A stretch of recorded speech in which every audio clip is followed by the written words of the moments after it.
KaraokeBooks. Dracula, Bram Stoker, Audiobook. To my dear friend Hami Beg, how these papers have been placed in sequence will be made manifest in the reading of them. All needless matters have been eliminated, so that a history almost at variance with the possibilities of later-day belief may stand forth as simple fact. There is throughout no statement of past things wherein memory may err, for all the records chosen are exactly contemporary, given from the standpoints and within the range of knowledge of those who made them. Chapter 1. Jonathan Harker's Journal. Kept in shorthand. The 3rd of May. Bistritz. Left Munich at 8:35 p.m. on the 1st of May, arriving at Vienna early next morning, should have arrived at 6:46, but train was an hour late. Budapest seems a wonderful place, from the glimpse which I got of it from the train, and the little I could walk through the streets. I feared to go very far from the station, as we had arrived late, and would start as near the correct time as possible. The impression I had was that we were leaving the west and entering the east. The most western of splendid bridges over the Danube, which is here of noble width and depth, took us among the traditions of Turkish rule. We left in pretty good time, and came after nightfall to Klausenburg. Here I stopped for the night at the Hotel Royal. I had for dinner, or rather supper, a chicken done up some way with red pepper, which was very good but thirsty. Mem, get recipe for Mina. I asked the waiter, and he said it was called paprika hendl, and that as it was a national dish, I should be able to get it anywhere along the Carpathians. I found my smattering of German very useful here. Indeed, I don't know how I should be able to get on without it. Having had some time at my disposal when in London, I had visited the British Museum, and made search among the books and maps in the library regarding Transylvania. It had struck me that some foreknowledge of the country could hardly fail to have some importance in dealing with a nobleman of that country. I find that the district he named is in the extreme east of the country, just on the borders of 3 states, Transylvania, Moldavia and Bukovina, in the midst of the Carpathian Mountains, one of the wildest and least known portions of Europe. I was not able to light on any map or work giving the exact locality of the Castle Dracula, as there are no maps of this country as yet to compare with our own Ordnance Survey maps, but I found that Bistritz, the post town named by Count Dracula, is a fairly well-known place. I shall enter here some of my notes, as they may refresh my memory when I talk over my travels with Mina. In the population of Transylvania there are 4 distinct nationalities, Saxons in the south, and mixed with them the Wallachs, who are the descendants of the Dacians, Magyars in the west, and Sikhes in the east and north. I am going among the latter, who claim to be descended from Attila and the Huns. This may be so, for when the Magyars conquered the country in the 11th century, they found the Huns settled in it. I read that every known superstition in the world is gathered into the horseshoe of the Carpathians, as if it were the center of some sort of imaginative whirlpool. If so, my stay may be very interesting. I must ask the Count all about them. I did not sleep well, though my bed was comfortable enough, for I had all sorts of queer dreams. There was a dog howling all night under my window, which may have had something to do with it. Or it may have been the paprika, for I had to drink up all the water in my carafe and was still thirsty. Towards morning I slept, and was wakened by the continuous knocking at my door, so I guess I must have been sleeping soundly then. I had for breakfast more paprika, and a sort of porridge of maize flour, which they said was mamaliga, and eggplant stuffed with forcemeat, a very excellent dish, which they call impeltata. Get recipe for this also. I had to hurry breakfast, for the train started a little before 8, or rather it ought to have done so, for after rushing to the station at 7:30, I had to sit in the carriage for more than an hour before we began to move. It seems to me that the further east you go, the more unpunctual are the trains. What ought they to be in China? All day long we seemed to dawdle through a country which was full of beauty of every kind. Sometimes we saw little towns or castles on the top of steep hills such as we see in old missals. Sometimes we ran by rivers and streams which seemed from the wide stony margin on each side of them to be subject to great floods. It takes a lot of water, and running strong, to sweep the outside edge of a river clear. At every station there were groups of people, sometimes crowds, and in all sorts of attire. Some of them were just like the peasants at home or those I saw coming through France and Germany, with short jackets and round hats and homemade trousers, but others were very picturesque. The women looked pretty, except when you got near them, but they were very clumsy about the waist.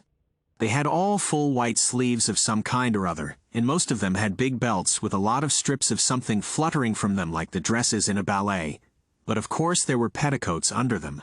The strangest figures we saw were the Slovaks, who were more barbarian than the rest, with their big cowboy hats, great baggy dirty white trousers, white linen shirts, and enormous heavy leather belts, nearly a foot wide, all studded over with brass nails. They wore high boots with their trousers tucked into them, and had long black hair and heavy black mustaches. They are very picturesque, but do not look prepossessing. On the stage, they would be set down at once as some old Oriental band of brigands. They are, however, I am told, very harmless and rather wanting in natural self-assertion. It was on the dark side of twilight when we got to Bistritz, which is a very interesting old place. Being practically on the frontier, for the Borgo Pass leads from it into Bukovina, it has had a very stormy existence, and it certainly shows marks of it. 50 years ago, a series of great fires took place, which made terrible havoc on 5 separate occasions. At the very beginning of the 17th century, it underwent a siege of 3 weeks and lost 13,000 people, the casualties of war proper being assisted by famine and disease. Count Dracula had directed me to go to the Golden Krone Hotel, which I found, to my great delight, to be thoroughly old-fashioned, for of course I wanted to see all I could of the ways of the country. I was evidently expected, for when I got near the door I faced a cheery-looking elderly woman in the usual peasant dress, white undergarment with long double apron, front and back, of colored stuff fitting almost too tight for modesty. When I came close she bowed and said, "The Herr Englishman?" "Yes," I said, "Jonathan Harker." She smiled and gave some message to an elderly man in white shirt sleeves who had followed her to the door. He went, but immediately returned with a letter. "My friend, welcome to the Carpathians. I am anxiously expecting you. Sleep well tonight. At 3 tomorrow the diligence will start for Bukovina. A place on it is kept for you. At the Borgo Pass my carriage will await you, and will bring you to me. I trust that your journey from London has been a happy one, and that you will enjoy your stay in my beautiful land. Your friend, Dracula." The 4th of May. I found that my landlord had got a letter from the Count, directing him to secure the best place on the coach for me, but on making inquiries as to details he seemed somewhat reticent and pretended that he could not understand my German. This could not be true, because up to then he had understood it perfectly. At least, he answered my questions exactly as if he did. He and his wife, the old lady who had received me, looked at each other in a frightened sort of way. He mumbled out that the money had been sent in a letter, and that was all he knew. When I asked him if he knew Count Dracula, and could tell me anything of his castle, both he and his wife crossed themselves, and saying that they knew nothing at all, simply refused to speak further. It was so near the time of starting that I had no time to ask anyone else, for it was all very mysterious and not by any means comforting. Just before I was leaving, the old lady came up to my room and said in a very hysterical way, "Must you go? Oh, young Herr, must you go?" She was in such an excited state that she seemed to have lost her grip of what German she knew, and mixed it all up with some other language which I did not know at all. I was just able to follow her by asking many questions. When I told her that I must go at once, and that I was engaged on important business, she asked again, "Do you know what day it is?" I answered that it was the 4th of May. She shook her head as she said again, "Oh yes, I know that. I know that, but do you know what day it is?" On my saying that I did not understand, she went on, "It is the eve of St. George's Day. Do you not know that tonight, when the clock strikes midnight, all the evil things in the world will have full sway? Do you know where you are going and what you are going to?" She was in such evident distress that I tried to comfort her, but without effect. Finally she went down on her knees and implored me not to go, at least to wait a day or two before starting. It was all very ridiculous, but I did not feel comfortable. However, there was business to be done, and I could allow nothing to interfere with it. I therefore tried to raise her up, and said as gravely as I could that I thanked her, but my duty was imperative and that I must go. She then rose and dried her eyes, and taking a crucifix from her neck offered it to me. I did not know what to do, for as an English churchman, I have been taught to regard such things as in some measure idolatrous, and yet it seemed so ungracious to refuse an old lady meaning so well and in such a state of mind. She saw, I suppose, the doubt in my face, for she put the rosary round my neck and said, "For your mother's sake," and went out of the room. I am writing up this part of the diary whilst I am waiting for the coach, which is, of course, late, and the crucifix is still round my neck. Whether it is the old lady's fear, or the many ghostly traditions of this place, or the crucifix itself, I do not know, but I am not feeling nearly as easy in my mind as usual. If this book should ever reach Mina before I do, let it bring my goodbye. Here comes the coach. The 5th of May. The castle. The grey of the morning has passed, and the sun is high over the distant horizon, which seems jagged, whether with trees or hills I know not, for it is so far off that big things and little are mixed. I am not sleepy, and as I am not to be called till I awake, naturally I write till sleep comes. There are many odd things to put down, and lest who reads them may fancy that I dined too well before I left Bistritz, let me put down my dinner exactly. I dined on what they called robber steak, bits of bacon, onion and beef seasoned with red pepper, and strung on sticks and roasted over the fire in the simple style of the London cat's meat. The wine was golden meadyish, which produces a queer sting on the tongue, which is, however, not disagreeable. I had only a couple of glasses of this, and nothing else. When I got on the coach, the driver had not taken his seat, and I saw him talking with the landlady. They were evidently talking of me, for every now and then they looked at me, and some of the people who were sitting on the bench outside the door, which they call by a name meaning word-bearer, came and listened, and then looked at me, most of them pityingly. I could hear a lot of words often repeated, queer words, for there were many nationalities in the crowd. So I quietly got my polyglot dictionary from my bag and looked them out. I must say they were not cheering to me, for amongst them were Ordog, Satan, Pakal, Hell, Stregoica, Witch, Vrlak and VL Kozlak, both of which mean the same thing, one being Slovak and the other Servian for something that is either werewolf or vampire. I must ask the Count about these superstitions. When we started, the crowd round the inn door, which had by this time swelled to a considerable size, all made the sign of the cross and pointed 2 fingers towards me. With some difficulty, I got a fellow passenger to tell me what they meant. He would not answer at first, but on learning that I was English, he explained that it was a charm or guard against the evil eye. This was not very pleasant for me, just starting for an unknown place to meet an unknown man, but everyone seemed so kind-hearted and so sorrowful and so sympathetic that I could not but be touched. I shall never forget the last glimpse which I had of the inn yard and its crowd of picturesque figures, all crossing themselves, as they stood round the wide archway, with its background of rich foliage of oleander and orange trees in green tubs clustered in the center of the yard. Then our driver, whose wide linen drawers covered the whole front of the box seat, Gotza they call them, cracked his big whip over his 4 small horses, which ran abreast, and we set off on our journey. I soon lost sight and recollection of ghostly fears in the beauty of the scene as we drove along. Although had I known the language, or rather languages, which my fellow passengers were speaking, I might not have been able to throw them off so easily. Before us lay a green sloping land full of forests and woods, with here and there steep hills, crowned with clumps of trees or with farmhouses, the blank gable end to the road. There was everywhere a bewildering mass of fruit blossom, apple, plum, pear, cherry, and as we drove by I could see the green grass under the trees spangled with the fallen petals. In and out amongst these green hills of what they call here the Mittelland ran the road, losing itself as it swept round the grassy curve, or was shut out by the straggling ends of pine woods, which here and there ran down the hillsides like tongues of flame. The road was rugged, but still we seemed to fly over it with a feverish haste. I could not understand then what the haste meant, but the driver was evidently bent on losing no time in reaching Borgo Prunt. I was told that this road is in summertime excellent, but that it had not yet been put in order after the winter snows.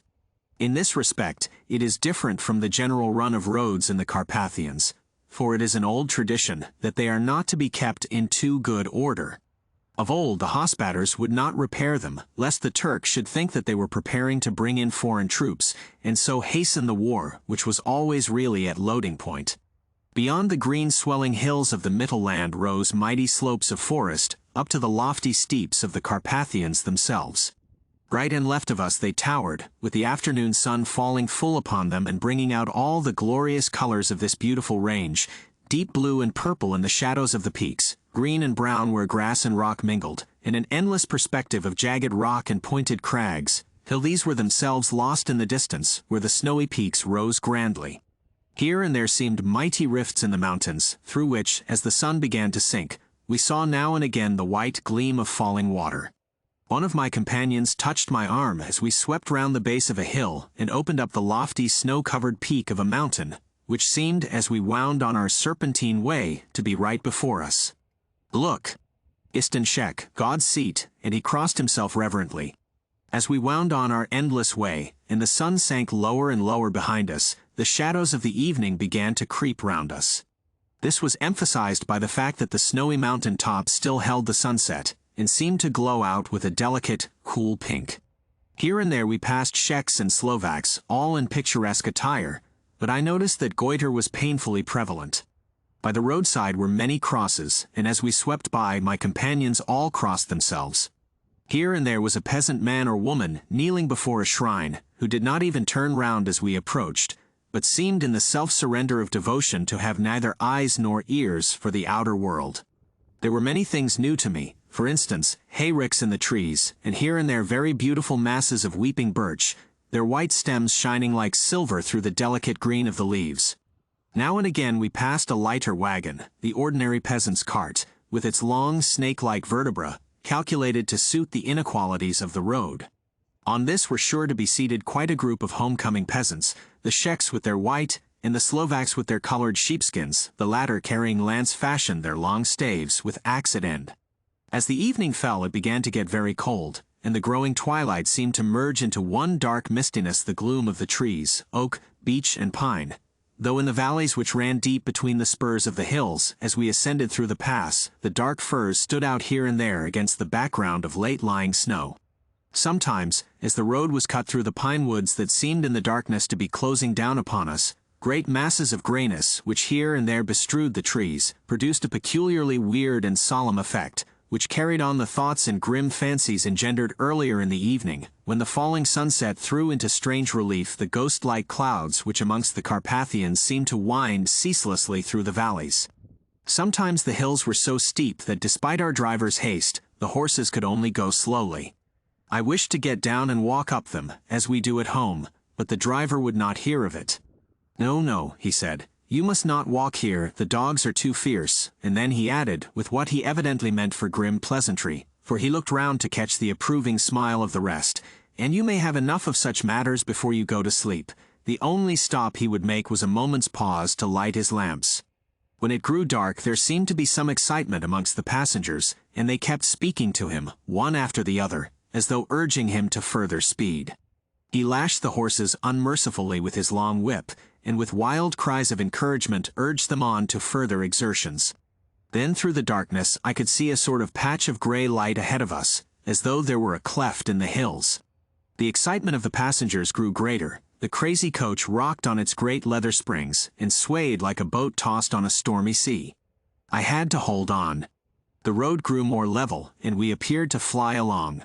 Then the mountains seemed to come nearer to us on each side and to frown down upon us. We were entering on the Borgo Pass. One by one several of the passengers offered me gifts, which they pressed upon me with an earnestness which would take no denial. These were certainly of an odd and varied kind, but each was given in simple good faith, with a kindly word and a blessing, and that strange mixture of fear-meaning movements which I had seen outside the hotel at Bistritz, the sign of the cross and the guard against the evil eye. Then, as we flew along, the driver leaned forward, and on each side the passengers, craning over the edge of the coach, peered eagerly into the darkness. It was evident that something very exciting was either happening or expected, but though I asked each passenger, no one would give me the slightest explanation. This state of excitement kept on for some little time, and at last we saw before us the pass opening out on the eastern side.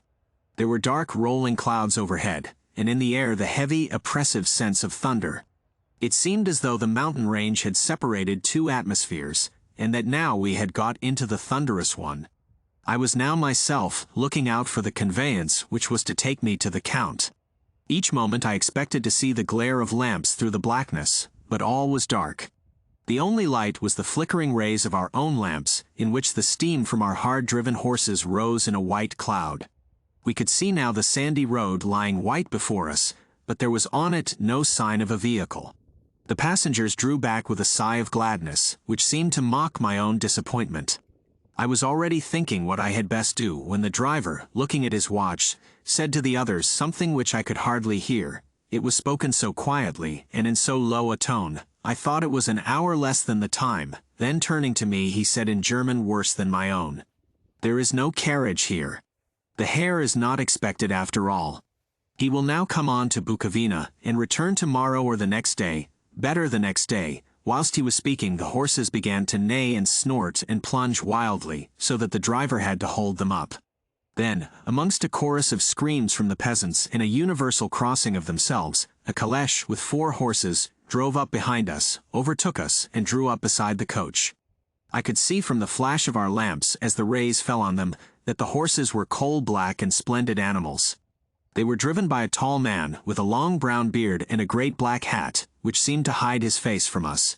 I could only see the gleam of a pair of very bright eyes, which seemed red in the lamplight, as he turned to us. He said to the driver, "You are early tonight, my friend," the man stammered in reply. The English Herr was in a hurry, to which the stranger replied, "That is why I suppose you wished him to go on to Bukovina.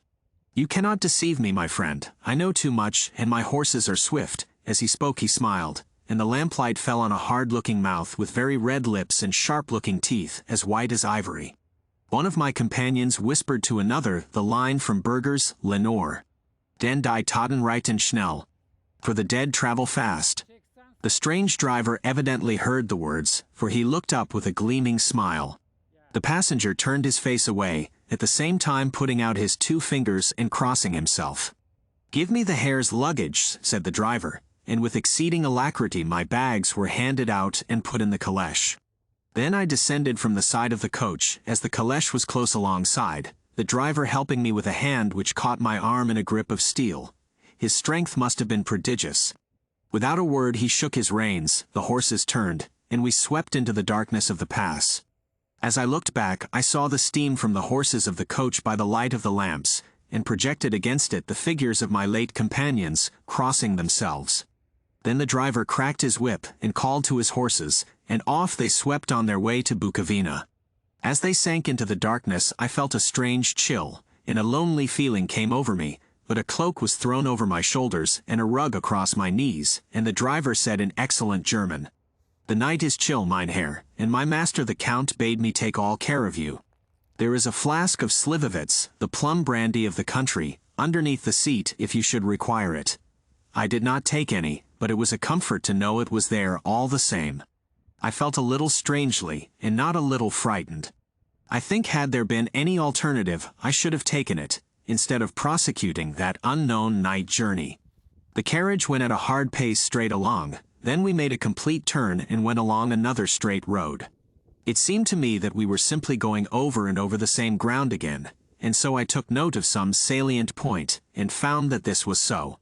I would have liked to have asked the driver what this all meant, but I really feared to do so, for I thought that, placed as I was, any protest would have had no effect in case there had been an intention to delay. By and by, however, as I was curious to know how time was passing, I struck a match, and by its flame looked at my watch. It was within a few minutes of midnight. This gave me a sort of shock, for I suppose the general superstition about midnight was increased by my recent experiences. I waited with a sick feeling of suspense. Then a dog began to howl somewhere in a farmhouse far down the road, a long, agonized wailing, as if from fear. The sound was taken up by another dog, and then another and another, till, borne on the wind which now sighed softly through the pass, a wild howling began, which seemed to come from all over the country, as far as the imagination could grasp it through the gloom of the night. At the first howl the horses began to strain and rear, but the driver spoke to them soothingly, and they quieted down, but shivered and sweated as though after a runaway from sudden fright. Then, far off in the distance from the mountains on each side of us began a louder and a sharper howling, that of wolves, which affected both the horses and myself in the same way, for I was minded to jump from the caleche and run, whilst they reared again and plunged madly, so that the driver had to use all his great strength to keep them from bolting. In a few minutes, however, my own ears got accustomed to the sound, and the horses so far became quiet that the driver was able to descend and to stand before them. He petted and soothed them, and whispered something in their ears, as I have heard of horse tamers doing, and with extraordinary effect, for under his caresses they became quite manageable again, though they still trembled. The driver again took his seat, and shaking his reins, started off at a great pace. This time, after going to the far side of the pass, he suddenly turned down a narrow roadway, which ran sharply to the right. Soon we were hemmed in with trees, which in places arched right over the roadway till we passed as through a tunnel, and again great frowning rocks guarded us boldly on either side. Though we were in shelter, we could hear the rising wind, for it moaned and whistled through the rocks, and the branches of the trees crashed together as we swept along. It grew colder and colder still, and fine powdery snow began to fall, so that soon we and all around us were covered with a white blanket. The keen wind still carried the howling of the dogs, though this grew fainter as we went on our way. The baying of the wolves sounded nearer and nearer, as though they were closing round on us from every side. I grew dreadfully afraid, and the horses shared my fear. The driver, however, was not in the least disturbed. He kept turning his head to left and right, but I could not see anything through the darkness. Suddenly, away on our left, I saw a faint flickering blue flame. The driver saw it at the same moment. He at once checked the horses, and jumping to the ground, disappeared into the darkness. I did not know what to do, the less as the howling of the wolves grew closer, but while I wondered, the driver suddenly appeared again, and without a word took his seat, and we resumed our journey. I think I must have fallen asleep and kept dreaming of the incident, for it seemed to be repeated endlessly, and now looking back, it is like a sort of awful nightmare. Once the flame appeared so near the road, that even in the darkness around us I could watch the driver's motions. He went rapidly to where the blue flame arose. It must have been very faint, for it did not seem to illumine the place around it at all, and gathering a few stones, formed them into some device. Once there appeared a strange optical effect. When he stood between me and the flame he did not obstruct it, for I could see its ghostly flicker all the same. This startled me, but as the effect was only momentary, I took it that my eyes deceived me straining through the darkness.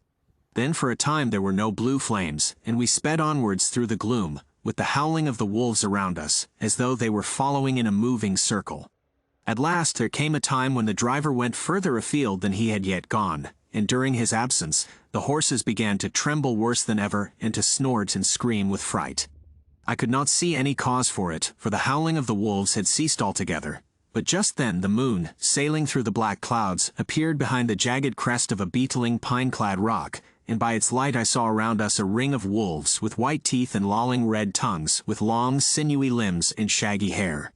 They were 100 times more terrible in the grim silence which held them than even when they howled. For myself, I felt a sort of paralysis of fear. It is only when a man feels himself face to face with such horrors that he can understand their true import. All at once the wolves began to howl, as though the moonlight had had some peculiar effect on them. The horses jumped about and reared, and looked helplessly round with eyes that rolled in a way painful to see, but the living ring of terror encompassed them on every side, and they had perforce to remain within it. I called to the coachman to come, for it seemed to me that our only chance was to try to break out through the ring and to aid his approach. I shouted and beat the side of the caleche, hoping by the noise to scare the wolves from that side, so as to give him a chance of reaching the trap. How he came there, I know not, but I heard his voice raised in a tone of imperious command, and looking towards the sound, saw him stand in the roadway. As he swept his long arms, as though brushing aside some impalpable obstacle, the wolves fell back and back further still. Just then a heavy cloud passed across the face of the moon, so that we were again in darkness. When I could see again, the driver was climbing into the caleche, and the wolves had disappeared. This was all so strange and uncanny that a dreadful fear came upon me, and I was afraid to speak or move. The time seemed interminable as we swept on our way, now in almost complete darkness, for the rolling clouds obscured the moon. We kept on ascending, with occasional periods of quick descent, but in the main always ascending. Suddenly, I became conscious of the fact that the driver was in the act of pulling up the horses in the courtyard of a vast ruined castle, from whose tall black windows came no ray of light, and whose broken battlements showed a jagged line against the moonlit sky. If you liked what you heard, please subscribe to the channel.